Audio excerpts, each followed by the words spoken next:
عالیہ، آپ دیکھ رہے ہیں بریکنگ بیریئرز. آپ سب کو اپنے پروگرام میں ویلکم کرتی ہوں. ہمارے ساتھ موجود ہیں سینئر پولیٹیکل انالسٹ ہیں اور کالمنسٹ ہیں جناب بیرسٹر حامد باشانی صاحب. Thank you so much barrister صاحب فار جوائننگ مائی شو.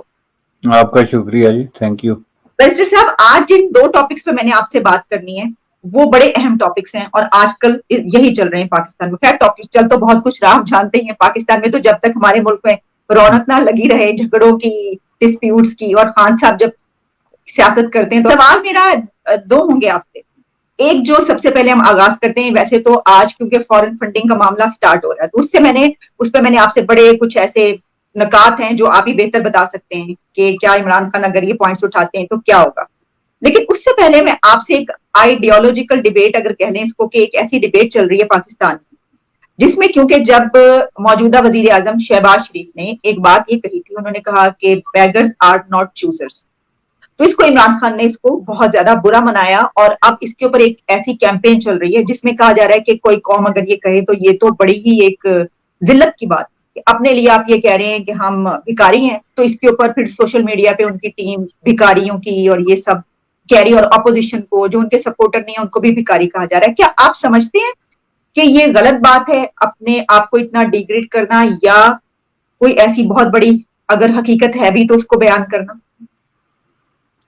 دیکھیں جی، پہلی بات یہ ہے کہ اس کے لیے جو لفظ ڈیگریڈ استعمال ہو رہا ہے یا اس طرح کی کوئی اپنے آپ کی توہین سمجھ رہا ہے تو یہ بنیادی طور پہ غلط بات ہے. چونکہ پاکستان میں ہیں، اس پہ کوئی یہ سیکرٹ نہیں ہے، اس پہ کنسنسس آف اوپینین ہے، اتفاق ہے پورا نیشنل لیول پہ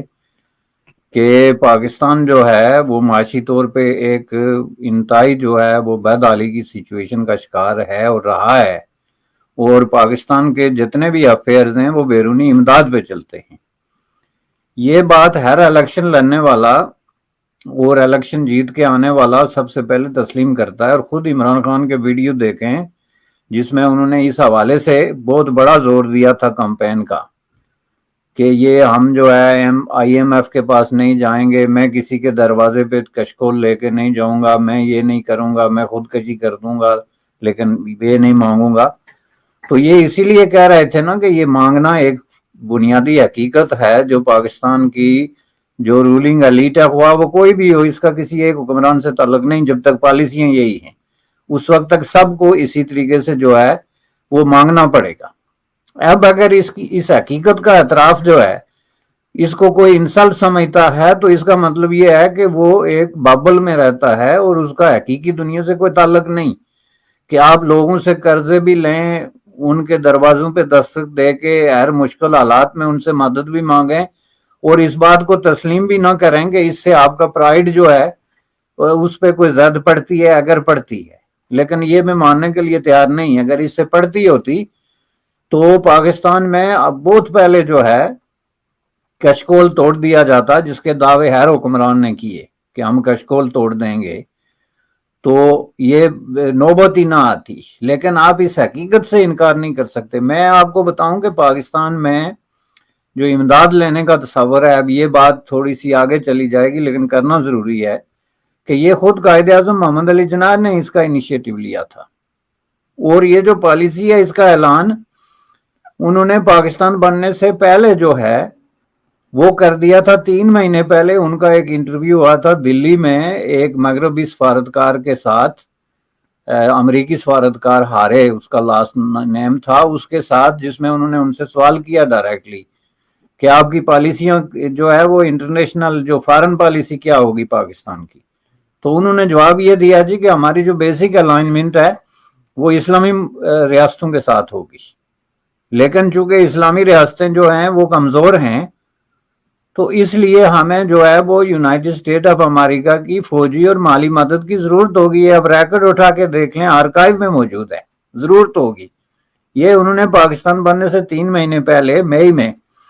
جو ہے وہ دلی میں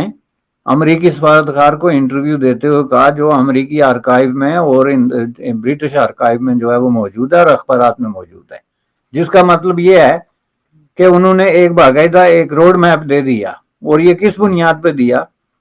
کہ ان کو پتا تھا کہ پاکستان کی جو فائنینشل سچویشن کیا ہے اور ظاہر ہے پاکستان کو سروائیو کرنے کے لیے بیرونی مدد کی ضرورت ہوگی ٹو سٹارٹ وتھ. اس کے بعد پاکستان بننے کے 3 مہینے بعد میں کہوں گا اگست ستمبر اکتوبر میں 2 مہینے بعد، ٹھیک 2 مہینے بعد انہوں نے اپنا جو پرسنل ریپریزنٹیٹیو ہے، لائق نام تھا اس کا، لائق احمد یا علی، اس پہ میں شور نہیں علی ہوں یا احمد لاسٹ نیم، لیکن لائق ان کا فرسٹ نیم ہے، اس کو انہوں نے بھیجا امریکہ کو، جو ہے ایک پلان دینے کے لیے، جو پلان خود قائد اعظم محمد علی جناح کی سرپرستی میں تیار ہوا تھا فارن جو ہے وہ امداد کے لیے. اور اس میں انہوں نے جو ہے وہ 3 منصوبے پیش کیے،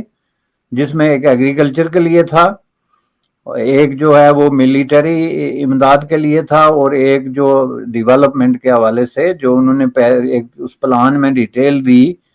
کہ ہمیں 750 ملین $US جو ہے وہ چاہیے ایگریکلچر کے لیے، 750 جو ہے وہ ڈیولپمنٹ کے لیے، اور 510 ملین جو ہے وہ فوجی مدد کے لیے چاہیے. یہ پہلا پلان تھا جو باقاعدہ ان رائٹنگ دستاویزات میں، جس میں پوری تفصیل تھی، جو مسٹر جناح نے کیا، جو مسٹر جناح کی سرپرستی میں لائق احمد نے سبمٹ کیا امریکیوں کو. اب وہاں سے لے کے تو آج آ کے 70 سال بعد آپ کہتے ہیں کہ ہم بھکاری نہیں ہیں اور ہم کسی کی مدد، یعنی لوگ آپ کو پیسے بھی دیں اور آپ کو بہت بڑے کو عظیم و شان قسم کے لوگ بھی تسلیم کریں. اب یہ ہے نہیں. آپ اگر امریکی ٹریجری کی آڈٹ رپورٹ دیکھیں تو رائٹ فرام 1947 سے لے کے تو 2000 جو 21 اس وقت تک ہم ہیں یہاں موجود ہیں، اپریل میں 27 اپریل 26 اس تک آپ یہ دیکھیں کہ آپ نے امریکہ سے پیسے کتنے لیے. اور اس میں صرف ایک ملٹری ایڈ کی بات نہیں کر رہا میں، اس میں آپ نے ایگریکلچر کے نام پہ، ڈیولپمنٹ کے نام پہ، سوشل پروگرامز کے نام پہ جو بلینز آف ڈالر لیے ہیں، اس کا پہلے آپ حساب کریں. تو اس میں آپ کو کبھی درمیان میں یاد نہیں آیا کہ ہم کشکول توڑ دیں گے یا ہم بھکاری نہیں ہیں یا ہم جو ہے وہ اس طرح کی بات نہیں. تو اس پہ آ کے اگر شہباز شریف نے یہ کہہ دیا کہ بیگرز آر ناٹ چوزرز، یہ ایک محاورہ ہے. اب اس محاورے کا مطلب کوئی انسلٹ نہیں ہوتی، بلکہ اس کا مطلب یہ ہوتا ہے کہ جو لوگ مانگ تانگ کے گزارا کرتے ہیں، وہ جب کسی کے پاس مانگنے کے لیے جائیں تو اس کو وہ ڈکٹیٹ نہیں کر سکتے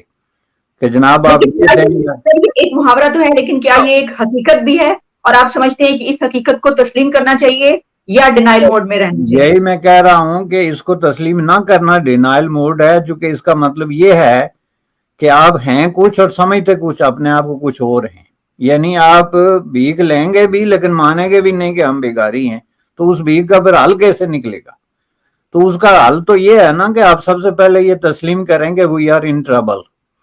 اور یہ انٹرنیشنلی ریکگنائز ٹروتھ ہے کہ آپ جب ٹربل میں ہوں اور اس کو تسلیم کریں گے تو اس کا حل نکلنا شروع ہوگا. اور یہ انہوں نے بہت بڑی اخلاقی جرت کا ثبوت دیا ہے. شہباز شریف کی پالیٹکس سے مجھے 100 قسم کا اختلاف ہو، لیکن یہ بات انہوں نے ایک حقیقت کو تسلیم کیا، جس کا دوسرا مطلب یہ ہے کہ اگر ہم نے اپنی گردن میں سریا ڈالنا ہے اور اپنا جھوٹا پرائیڈ شو کرنا ہے اور اپنا فالس سینس آف سپیریورٹی جو ہے اس کو ڈسپلے کرنا ہے، یا اپنی نرگسیت پسندی جو ہے اس کو ابھارنا ہے، تو پھر سب سے پہلے ہم یہ کشکول توڑیں. یعنی پہلے ہم اپنے آپ کو اس قابل بنائیں کہ ہم بیگر نہ رہیں، تو اس کے بعد پھر ہم جو ہے وہ چوز کریں یا پھر اپنا کوئی جو ہے وہ چیز مانگیں تو وہ بات ہے. اور یہ بہت کلیئر ہے آئیڈیالوجیکلی، سوشلی، ہر اعتبار سے. اور جو لوگ اس بات پہ بحث کر رہے ہیں وہ میں نے عرض کیا نا کہ اب دیکھیں آپ، یہ جو انٹائی امریکہ جعلی قسم کا ایک فرینزی کریٹ کی جا رہی ہے، یہ آپ سوشل میڈیا دیکھتے ہیں، اس پہ لوگوں نے لسٹ کر دیا عمران خان کے ارد گرد جو قریب ترین لوگ رہیں گزشتہ 3 سالوں میں، ان میں سے کتنے ہیں جن کے پاس امریکن نیشنلٹی ہے یا وہ کسی نہ کسی طریقے سے امریکہ کے ساتھ جڑے ہوئے. سب سے زیادہ تعداد انہی لوگوں کی ہے جو ان کے موسٹ ٹرسٹڈ پیپل ہیں، جن لوگوں نے ان کو فنڈنگ کی، جن لوگوں نے پارٹی سٹینڈ کی، جو لوگ آج بھی پارٹی سٹینڈ کر رہے ہیں، وہ سب کے سب یا تو امریکن نیشنل ہیں یا گرین کارڈ ہولڈرز ہیں یا پھر کسی نہ کسی طریقے سے امریکی مفادات کے ساتھ ان کی جڑت ہے. تو آپ ایک جعلی قسم کا جو ہے وہ ہوا کھڑا کریں کہ جی چونکہ ہم جو ہے وہ بہت عظیم لوگ ہیں اور ہم تو بالکل جناب کسی کی بات نہیں مانتے لیکن پیسے مانگیں گے. تو یہ بات جو ہے یہ غیر حقیقی غیر خیالی قسم کی بات ہے جس کا حقائق کی دنیا سے کوئی تعلق نہیں. عمران خان اس میں اقبال کے شاہین اور رومی کی حکایات لے کر آتے ہیں اور وہ یہ کہتے ہیں کہ آپ جو ہیں وہ گردن اکڑا کے آپ کو چلنا چاہیے اور آپ کے تو وہ تو میں شاہی ہوں بسیرا کر پہاڑوں کی چٹانوں پر، وہ اس طرح کی چیزیں شامل کرتے ہیں اس میں، تو جس میں وہ کہتے ہیں کہ خودی کا وہ ہے. تو پھر کیا وہ ان سب چیزوں کو ڈینائی کرنا پڑے گا؟ اور اس کا بس میں چاہوں گی پھر ہم فورن فنڈنگ کی طرف بڑھیں گے، کیونکہ وہ دیتے ہیں نا یہ مثالیں دیتے ہیں وہ کہ بھائی کیسے ہم کیسے یہ جھک سکتے ہیں، ہم کیسے کہہ سکتے ہیں کہ ہم جو ہیں وہ بھکاری ہیں. نہیں، اگر آپ اس میں آپ جھکنا سمجھتے ہیں، پہلی بات ہے کہ میں نے عرض کیا کہ اس میں جھکنے یا نہ جھکنے والی بات ہی کوئی نہیں جب تک آپ اس کے درمیان میں اپنی نرگسیت پسندی یا ایگو ٹیسٹیکل قسم کی تھنکنگ نہیں لاتے تو اس میں جھکنے نہ جھکنے کی بات کوئی نہیں. آپ کو پیسے چاہیے، یہ زندگی کی سب سے بڑی حقیقت ہے جس کے بغیر پاکستان ودن 15 days بالکل کلیپس ہو کے بیٹھ سکتا ہے. تو آپ کو پیسے چاہیے، پیسے آپ کے پاس نہیں تو آپ کو کسی نہ کسی کے دروازے پہ جانا پڑے گا. اگر آپ یہ سمجھتے ہیں کہ یہ حقیقت نہیں ہے تو پھر آپ پروف کریں. اور خود عمران خان کو 3.5 سال ملے یہ پروف کرنے کے لیے، تو وہ آئی ایم ایف کے دروازے پہ جو ہے وہ جا کے تو دستک دینے کے بجائے ایک خود کفالتی پروگرام تو شروع کر دے نا. اب ان کی جو جتنی پالیسیز ہیں وہ ساری کی ساری ایسی ہیں جہاں پہ آپ الٹیمیٹلی ڈیپینڈنٹ ہو جاتے ہیں جا کے انٹرنیشنل ایڈ پہ یا انٹرنیشنل فائنینشیل انسٹیٹیوشنز پہ یا انٹرنیشنل حکومتوں پہ، جیسا کہ انہوں نے خود کیا کہ کبھی چین سے مانگا، کبھی سعودی عرب سے مانگا، اور امریکہ سے وہ مانگ ہی نہیں سکتے تھے چونکہ ان کے تعلقات کی نوعیت ایسی بن گئی تھی. تو اگر یہ کوئی خود ہی ہے تو پھر آپ اعلان کریں نا، آپ اعلان کریں کہ ہم آج کے بعد کسی سے کوئی پیسے نہیں لیں گے اور پاکستان کو خود کفالتی بنیادوں پہ ہم جو ہے وہ کریں گے جیسے غیرت مند ملکوں نے کیا. دنیا میں کوئی ملک نہیں جس نے قرضہ نہ لیا ہو یا نہ دیا ہو. قرضہ لینا دینا جو ہے یہ کوئی بڑی بات نہیں ہے. یہ خود یونائٹڈ اسٹیٹ آف امریکہ جو ہے وہ قرضے اس نے لیے اور دیے ہیں چین کے ساتھ. انڈیا نے جو ہے وہ قرضہ لیا آئی ایم ایف سے ایک وقت میں، بلکہ ایک وقت میں انڈیا نے اپنا سونا جو ہے سارے کا سارا وہ گروی رکھ کے تو جو ہے وہ قرض لیا تھا چونکہ قرض نہیں مل رہا تھا. لیکن یہ ملکوں نے کیا کیا، 1 سال 2 سال 3 سال کے لیے قرض لیا، اس کو واپس جا کے ان کو دیا اور تھینک یو کہہ دیا کہ آج کے بعد ہمیں کوئی قسط یا نیا قرضہ نہیں چاہیے. وہ ڈیولپ ہو گئے، انہوں نے اپنی آپ پیسے لے کے کھا جاتے ہیں، دعویٰ لے کے آتے ہیں کہ ہم دنیا کے کلین ترین لوگ ہیں اور آپ کے بغل سے ایسے ایسے جو ہے وہ راز نکلتے ہیں اور ایسے ایسی کرپشن کی داستانیں نکلتی ہیں کہ جناب کوئی سوچ نہیں سکتا. تو اس لیے اس طریقے سے غیرت نہیں ہوتی ہے. غیرت جو ہے وہ سچائی مانگتی ہے. غیرت کا تعلق سچائی کے ساتھ ہوتا ہے، جال سازی پہ نہیں ہوتا کہ آپ جھوٹی غیرت جو ہے وہ شو کر کے لوگوں کے مائنڈ سیٹ سے کھیلنے کی کوشش کریں اور ووٹ لینے کی کوشش کریں. اس کا حقیقت سے کوئی تعلق نہیں ہے اور نہ ہی آپ کو اس جو ویشیس سائیکل ہے یہ مانگنے کا اور خرچ کرنے کا، اس سے آپ اس وقت تک نکل سکتے ہیں جب تک آپ یہ ڈیسائیڈ نہیں کر لیتے کہ ہم قرضے نہیں لیتے، ہم کسی کی مدد نہیں مانگتے، ہم کہیں بھی جو ہے وہ بھیکاری نہیں ہیں. لیکن یہ پریکٹس میں پروف کریں. ہمارے آدرش یہ ہوں، ہم بات یہ کریں اور پھر اس کے بعد پتا چلے کہ جو لوگوں نے تحائف دیے ہیں اس کو بھی جو ہے بے شک پیسے لے کے بیچ دیں تو وہ خودی اور خودداری تو پھر پتہ نہیں کہاں رہ جاتی ہے نا. خودداری والا بندہ تو ایسا سوچ بھی نہیں سکتا، دیکھ لیں پیسے دے کر بھی وہ نہیں لے گا تحائف. بیرسٹر صاحب پڑھتے ہیں ہم فورن فنڈنگ کی طرف. جب فورن فنڈنگ کا کیس آج سے ہیئرنگ سٹارٹ، پہلے یہ تھا کہ 1 مہینے کے اندر اس کو کمپلیٹ کیا جائے. پھر جسٹس اطہر من اللہ نے یہ کہا کہ یہ اس آرڈر کو سسپینڈ کر دیا. انہوں نے کہا کہ نہیں یہ کوئی لمٹ نہیں آپ. تو مجھے بتائیے گا کہ اس کے اوپر Imran Khan P T I بڑا خوش ہوئی کہ یہ ایک بہت بڑا آرڈر آیا، لیکن کیا وہ اس سے پہلے بھی ہو سکتا ہے؟ اور عمران خان کا سوال اب یہ ہے، وہ یہ کہہ رہے ہیں کہ اگر یہ لگایا ہے، میرا کیس لگایا ہے تو اس میں باقی پارٹیوں کو بھی شامل کرو. یہ ان کا کس حد تک ویلڈ ہے اور کیا ایسا کرنا چاہیے؟ اور اگر ایسا نہیں ہوگا تو کیا وہ فیصلے کو نہیں ماننا چاہیے؟ دیکھیں جی، یہ تو خیر بنیادی طور پہ اس طرح کا کوئی بھی مطالبہ جو ہے اس کو آپ یوں بھی کہہ سکتے ہیں کہ جب نواز شریف کے خلاف جو ہے وہ اقامہ کیس کھلا تھا یا اس طرح کا، تو وہ کہتے کہ نہیں جی میں نے تو ماننا اس وقت ہے جب پاکستان کے سارے سیاستدانوں کو آپ لے آ کے اسی جو جوائنٹ انویسٹیگیشن اس میں بٹھائیں گے اور تفتیش کریں گے. یہ کوئی بھی کسی کو آپ کوئی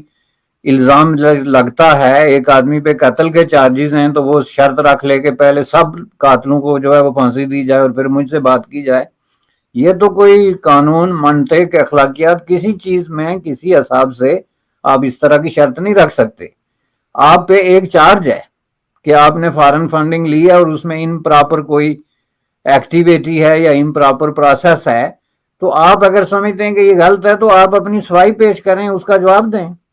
بجائے اس کے کہ آپ اس کو لمبا کرنے کے لیے کہیں کہ جی 40 اور پارٹیاں لے کے آگے بٹھا دیں اور ان کا بھی سنتے رہیں تاکہ آئندہ 20 سال لگیں. اب یہ آپ کے خلاف چارجز ہیں ایک پارٹی کے خلاف، تو آپ اس کی صفائی پیش کریں. اور آپ اگر صفائی پیش کر کے یہ کلیئر کر دیتے ہیں کہ آپ پہ اس طرح کا کوئی چارج نہیں ہے، تو آپ کسی دوسری پارٹی کے خلاف کہیں بھی اپلیکیشن دے سکتے ہیں یا مطالبہ کر سکتے ہیں کہ جی ہمارے ساتھ آپ نے یہ کیا، ہم نے یہ چیک کیا، سارا کچھ پیش کر دیا ہے، اب آپ دوسری پارٹیز کا بھی کریں. جو کہ انفیکٹ یہ صرف تحریک انصاف کے خلاف نہیں بلکہ یہ فارن فنڈنگ کا جو سلسلہ ہے یہ ایک ایکٹ ہے جس کی روشنی میں یہ ہوا تھا اس وقت، اور یہ ظاہر سب پارٹیز پہ اپلائی ہوتا ہے. لیکن بنیادی طور پہ چونکہ یہ ایک طرح کی ان کی آپ یوں سمجھ لیں کہ ایک ٹرن آیا، جس طرح کے ٹرن آتا ہے جوڈیشل پروسیس کے اندر، کیس 1 بائی 1 جو ہے وہ سنے جاتے ہیں. اب یہ جو 1 مہینے کی لیمٹ تھی، اس میں بھی آپ اگر سچے ہیں، آپ نے کوئی فارن فنڈنگ نہیں لی، تو اس میں مہینہ لگے یا 10 مہینے لگیں، آپ جب سچے ہیں تو پھر آپ کو خطرہ کیا ہے؟ سوال یہ پیدا ہوتا ہے کہ آپ اس کو جان بوجھ کے ڈیلے کر کے یا عدالتوں کو دباؤ ڈال کے یا اس طرح کی شرائط رکھ کے تو لوگوں کو کنفیوز کرنے کے بجائے یا ان کے جذبات ابھارنے کے بجائے آپ اپنی صفائی پیش کریں. اس میں تو سمپل میں سمجھتا ہوں کہ ایک پروسیس ہے جس میں جو ہے وہ پہلے سے ازیوم کر دینا کہ ہمارے ساتھ زیادتی ہونے والی ہے اور یہ کہہ دینا کہ جی یہ سازش ہو رہی ہے کہ ہمیں ووٹ کیا جائے، جو میں دوسرے زبان میں یہ کہوں گا کہ یہ کنفیشن ہے، اقبال جرم ہے. کیونکہ آپ کو نظر آ رہا ہے کہ یہ ہو جائے گا، آپ کو پتہ چل رہا ہے، پتہ اس بنیاد پہ چل رہا ہے کہ آپ کو پتہ ہے کہ فنڈ کہاں کہاں سے آئے، آپ نے کہاں کہاں ڈکلیئر کیے، اور آپ کوئی جو سٹوری ہے اس کو بیک اپ کرنے کے لیے آپ کے پاس کوئی دستاویزی ثبوت نہیں ہے جو عدالتیں مانگتی ہیں. عدالتیں جو ہیں وہ لوگوں کے جذبات اور احساسات پہ نہیں چلتی یا نیتوں پہ نہیں چلتی کہ جی یہ صاحب بہت کلین ہیں اور وہ بہت گندے ہیں، وہ چلتے ہیں ثبوت پہ. تو جب وہاں پہ ایک ایشو ڈسکس ہو رہا ہے کہ آپ نے اتنے پیسے فلاں فلاں ملکوں سے آئے ہیں، اتنے اکاؤنٹ اس میں انوالو ہوئے ہیں، تو آپ نکال کے اس کا پیش کر دیں کہ جناب یہ ہمارے پاس اس کا بیک اپ ہے اور اس میں کوئی ایسی امپراپر بات نہیں ہے. یہ شرط کوئی کیسے رکھ سکتا ہے؟ یہ شرط تو پھر اس کا مطلب ہے اپوزیشن کے جتنے یہ لوگ امپلیکیٹ ہوئے کرپشن کے کیسز میں، اس طرح کی چیزوں میں، تو وہ بھی جواب میں یہ شرط رکھ سکتے تھے نا کہ ان کو بھی لے آئیں جی، اسی طرح انویسٹیگیٹ کریں، آ کے نیب کے دفتروں میں 8 مہینے تک بٹھائے رکھیں. تو یہ تو کوئی بات نہیں ہے نا، یہ بالکل ہی جو ہے میں سمجھتا ہوں کہ غیر مناسب بات ہے. کسی بھی ریزنیبل پالیٹیشین یا پولیٹیکل ایکٹیوسٹ کے لیے اس کا ایک ہی جواب ہے کہ جناب ہم پہ الزام غلط ہے، یہ ہمارے پاس پروف ہیں، اور 1 مہینہ کیا آپ 1 دن کے اندر جو ہے وہ کریں ٹرائل ہمارا، جب ہم نے کوئی غلط کام کیا ہی نہیں تو ڈر کیسا. لیکن جب آپ اتنے اوپن ہو جائیں کہ ہم نے اس میٹر کو ڈیلے کرنا ہے یا ڈسٹرب کرنا ہے، تو اس کا مطلب ہے کہ یہ کنفیشن ہے، سیدھا کنفیشن. ٹھیک. اچھا بیرسٹر صاحب، آپ سے ایک آخری سوال میرا یہ ہوگا کہ آپ کو کیا لگتا ہے کہ اس کا جو ہے وہ کیا فیصلہ آئے گا؟ کیونکہ اس میں 2-3 چیزیں کہی جا رہی ہیں نا کہ ہو سکتا ہے کہ ڈسکوالیفیکیشن ہو جائے، یہ ہو جائے، لیکن آپ کو کیا نظر آ رہا ہے؟ اور دوسرا میں اس کے ساتھ ہی ایک اور سوال بھی میرا وہ یہ کہ جو بات ابھی آپ نے جتنی بھی باتیں کی بالکل بڑی ویلڈ باتیں ہیں، بالکل صحیح بات ہے، لیکن کیا جو عمران خان صاحب پریشر ڈال رہے ہیں، عدالتیں انڈر پریشر ہو سکتی ہیں؟ کیونکہ ظاہر ہے کہ نہ صرف وہ اپنی زبان سے کہتے ہیں بلکہ ایک پورا نیریٹو بھی چل رہا ہے اور پروٹیسٹ بھی ہو رہے ہیں، اور جس طرح الیکشن کمیشن کے سامنے پروٹیسٹ ہو رہے ہیں تو اسی طریقے سے عدالتوں کے سامنے بھی پروٹیسٹ ہو سکتے ہیں. تو کیا انڈر پریشر آتی ہیں عدالتیں؟ اس طرح بھی ہوتا ہے؟ بالکل جناب، عدالتیں انڈر پریشر آتی ہیں. ججز جو ہیں وہ part and parcel of the society ہوتے ہیں. اسی لیے دنیا کے معظم ملکوں میں ایک پروٹوکول ہے کہ جب اس طرح کا کیس کہیں سماعت میں ہے تو اس میں میڈیا ہو گیا یا جو آدمی اس میں ملوث ہے یا جو پالیٹیشنز ہیں وہ اس پہ رائے دینے سے اعتراض کرتے ہیں کہ یہ اس کی وجہ سے ایک ایسا نہ ہو کہ یہ تاثر پیدا ہو کہ ہم کورٹ کو انفلوئنس کرنے کی کوشش کر رہے ہیں. جب آپ لاکھوں لوگوں کو اکٹھے کریں, خواہ وہ سوشل میڈیا کے ذریعے کریں یا پریکٹیکلی کریں, اور اس میں آپ عدالتوں کی کریڈیبلٹی اور عدالتوں کا جو طرز عمل ہے, کنڈکٹ ہے, اس کو چیلنج کریں اور واضح طور پہ اس پہ انگلی اٹھائیں اور ان کو نشانہ بنائیں, تو اس کا مطلب یہ ہے کہ آپ عدالتوں کو انفلوئنس کرنے کی کوشش کر رہے ہیں. ظاہر ہے ججز بھی اس سوسائٹی کا حصہ ہیں اور وہ ظاہر ہے وہاں انہوں نے سروائیو کرنا ہوتا ہے. اس کی میں آپ کو ایک مثال دیتا ہوں کہ دیکھیں یہ بہت بڑی اوور ویلمنگ میجارٹی کے خوف سے ججز جو ہیں انہوں نے کئی دفعہ اس طرح کے فیصلے یا نہیں کیے یا ڈیلے کیے, چونکہ ان کو یہ خطرہ تھا کہ اگر ہم نے یہ ڈیسیجن کر لیا اس آدمی کے حق میں جو امپلیکیٹ ہوا ہے تو ممکن ہے ہمیں جو ہے وہ مار دیا جائے یا ہمارے خلاف ایک سوشل بائیکاٹ یا ایک سوشل پریشر جو ڈیولپ ہوتا ہے وہ ہو جائے گا. اور ہمارے سامنے ایسے لاتعداد ڈیسیجن ہوئے, ایسے ہماری کورٹس کی, پاکستان کی جو کورٹس کی ایک لمبی ہسٹری ہے جس میں انہوں نے پبلک اوپینین کو سامنے رکھ کے اس طرح کے کمزور ڈیسیجن کیے ہیں, جس کی وجہ سے پورا سسٹم جو ہے وہ ڈس ریپیوٹ میں چلا گیا, پورا جسٹس سسٹم ہی ڈس ریپیوٹ ہو گیا. تو یہ کوئی نئی بات نہیں, جس پیمانے پہ یہ پریشر ڈیولپ کیا جا رہا ہے یہ بہت ہائی پیمانے پہ ہے اور اس سے ججز انفلوئنس ہو سکتے ہیں, پورا جوڈیشل سسٹم انفلوئنس ہو سکتا ہے. لیکن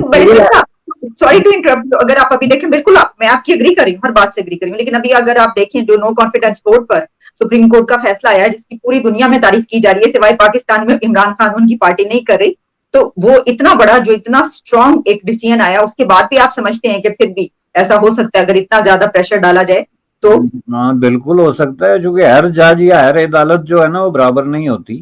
تو اس میں کچھ لوگ انڈر پریشر آ جاتے ہیں, کچھ نہیں آتے. اب جنہوں نے یہ ڈیسیجن کیا انہوں نے بہت زیادہ سفر کیا, آپ سامنے دیکھ رہے ہیں کہ کس پیمانے پہ ان کی بے عزتی کی گئی, کس پیمانے سے ان کی ریپوٹیشن کو ڈیمیج کرنے کی کوشش کی گئی, اتنے جو کہ ایک سمجھتا ہوں کہ امپراپر حرکت ہے. اور یہ لوگ اس طرح کی اس سطح کے لوگوں کو خود سوچنا چاہیے کہ وہ اپنے جوڈیشل سسٹم کے خلاف ایک ایسی سچویشن کریٹ کر رہے ہیں جو پورے سسٹم کو ڈسریپیوٹ کر سکتی ہے. تو اس میں تو یہ کوئی نئی بات ہے ہی نہیں, یہ ایک ایکسپٹڈ ٹروتھ ہے ہسٹوریکلی. یہی وجہ ہے کہ لوگ اس طرح کے جو عدالتی میٹرز ہوتے ہیں انڈر کنسیڈریشن ہوتے ہیں ان پہ بات کرنے سے اجتناب کرتے ہیں. یہی وجہ ہوتی ہے اور کوئی وجہ نہیں ہوتی, تاکہ اس میں آپ کا انفلوئنس شامل نہ ہو. تو یہاں تو جو پارٹی ٹو دا ڈسپیوٹ ہے, جو پارٹی چارج ہو رہی ہے وہ ایسی باتیں کر رہی ہے جو کلیئر قسم کا کنفیشن ہے, جی سیدھا سیدھا کنفیشن ہے. ٹھیک ہے, میں نے آپ سے وہ پوچھا تھا, بس آپ اس کا مجھے بتا دیجیے گا آپ کے خیال میں بینگ اے بیرسٹر آپ کیا سمجھتے ہیں کہ کیا فیصلہ آ سکتا ہے؟ دیکھیں اس میں یہ اتنا پن پوائنٹ کر کے کہنا تو مشکل ہے, لیکن جو حالات و واقعات ہیں نا اس میں یہ بہت کلیئر ہے کہ یہ فیصلہ ان کے خلاف جائے گا اور یہی ان کا اصل خوف ہے. چونکہ یہ ایک بہت, آپ ذرا سیناریو دیکھیں کہ کورٹ میں ایک کیس پڑا ہوا ہے, اس کو 7 سال سے ڈیلے کیا جا رہا ہے, جبکہ اس کے بعد اس نوعیت کے کیسز اور اس سے معمولی نوعیت کے کیسز کورٹس کے سامنے آئے, ان کے فیصلے بھی ہو گئے, لوگ بیہائنڈ دا بار چلے گئے, لوگوں کا اقدار چلا گیا, لوگوں کی ریپوٹیشن, لوگوں کی فیملی, ایوری تھنگ داؤ پہ لگ گئی. 7 سال بعد آ کے ایک بہت بڑے پریشر کے نتیجے میں ہی جب وہ ڈیکٹ سامنے آتا ہے, کورٹ پہ کیس لگتا ہے, تو ایک پریشر کریٹ کیا جا رہا ہے جس میں عجیب و غریب قسم کی جو ہے وہ شرطیں اور عجیب و غریب قسم کی جو ہے وہ صورتحال کی جا رہی ہے تاکہ اس میں ڈیلے ہو, جس کا مطلب یہ ہے کہ آپ ڈیفense لیس ہیں, آپ کے پاس ڈیفenس نہیں ہے. چونکہ یہ بالکل کامن سینس کی بات ہے کہ اگر آپ کے پاس ڈیفenس ہے, آپ سمجھتے ہیں کہ آپ کے پاس ایسے پروف ہیں کہ آپ کی فنڈنگ جو آئی ہے آپ اس کو جسٹیفائی کر سکتے ہیں, تو آپ کو اتنا لمبا کرنے کی ضرورت نہیں, آپ جا کے ٹیبل پہ رکھتے ہیں. تو اس کا مطلب ہے جب ڈیفenس نہیں ہے تو فیصلہ کیا ہوگا؟ جب ڈیفنس نہیں ہوتا تو فیصلہ تو یہی ہوتا ہے نا کہ یہ لوگ گلٹی ہیں, اور یہ بالکل کلیئر سچویشن نظر آ رہی ہے. یہ الگ بات ہے کہ پبلک پریشر یا پبلک پالیسی کے تحت کئی دفعہ عدالتیں ایسے فیصلے بھی کرتی ہیں جس میں ایک اسکول آف تھاٹ ہے جوڈیشل ہسٹری میں، جو یہ سمجھتے ہیں کہ انصاف اس طریقے سے کیا جائے کہ اس سے پبلک ڈسرپشن نہ ہو، کوئی بہت بڑی اتھل پتھل نہ ہو، تو اس میں وہ ایسے ڈیسیجن بھی کر سکتے ہیں کہ وہ ایک درمیان کا ڈیسیجن کر لیں گے، چلیں جی فارن فنڈنگ ہی پوری ہوئی ہے تو اس میں ثابت نہیں ہو سکی، لیکن اس کی سزا ہم اس کے بجائے یہ دیتے ہیں چونکہ یہ پبلک انٹرسٹ میں ہے۔ تو وہ پاسبلٹی ضرور ہے، چونکہ اسی وجہ سے اتنا بڑا ایک پبلک پریشر کریٹ کیا جا رہا ہے۔ لیکن جہاں تک گلٹ اور ناٹ گلٹی کی بات ہے، وہ سامنے ہے، وہ خود ان کی حرکات و سکنات، ان کے بیانات اور ان کی ایکٹیویٹیز جو ہیں اس سے آپ کے سامنے کلیئر ہے، بالکل crystal clear. Thank you so much barrister Hamid Bashani صاحب، آپ نے بڑے زبردست طریقے سے بتایا ہے کہ اس میں کیا ہو سکتا ہے، کیا کچھ ہو سکتا ہے۔ دونوں ٹاپکس پہ ہم نے بات کر لی۔ میں اپنے پروگرام کا اختتام اس ایک نوٹ پر کرنا چاہوں گی کہ ہم نے ابھی دیکھا ہے کہ جو کانسٹیٹیوشن کو جنہوں نے توڑا تھا، زمین پر گرا دیا تھا، تو ہماری عدالتوں نے ان کو یہ سکھایا اور سبق سکھایا اور بتایا کہ اس کانسٹیٹیوشن کو آپ اٹھا کے دوبارہ اپنی جگہ پر رکھیں۔ تو انہوں نے یہ کر کے دکھایا، جس فیصلے کی پوری دنیا میں تعریف ہوئی کہ کانسٹیٹیوشن کی کو پروٹیکٹ کیا ہے۔ تو میرا خیال ہے کہ پاکستان کی جو عدالتیں ہیں وہ اسی طریقے سے آگے بھی بالکل انصاف پر مبنی فیصلے دیتی رہیں۔ Thank you so much sir, thanks a lot for your precious thank time. You جی، آپ کا شکریہ۔